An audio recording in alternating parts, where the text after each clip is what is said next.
Hey guys, in this video, I will show you how to reset Grok rate limit. Alright, so let's begin. First, open Grok in your browser or through the app and make sure you're signed in to the correct account.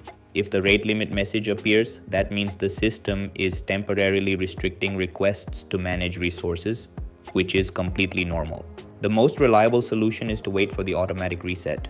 On free accounts, the limit usually resets around 24 hours after you last reached the cap. Keep in mind that the timer starts from the moment you hit the limit, not from midnight.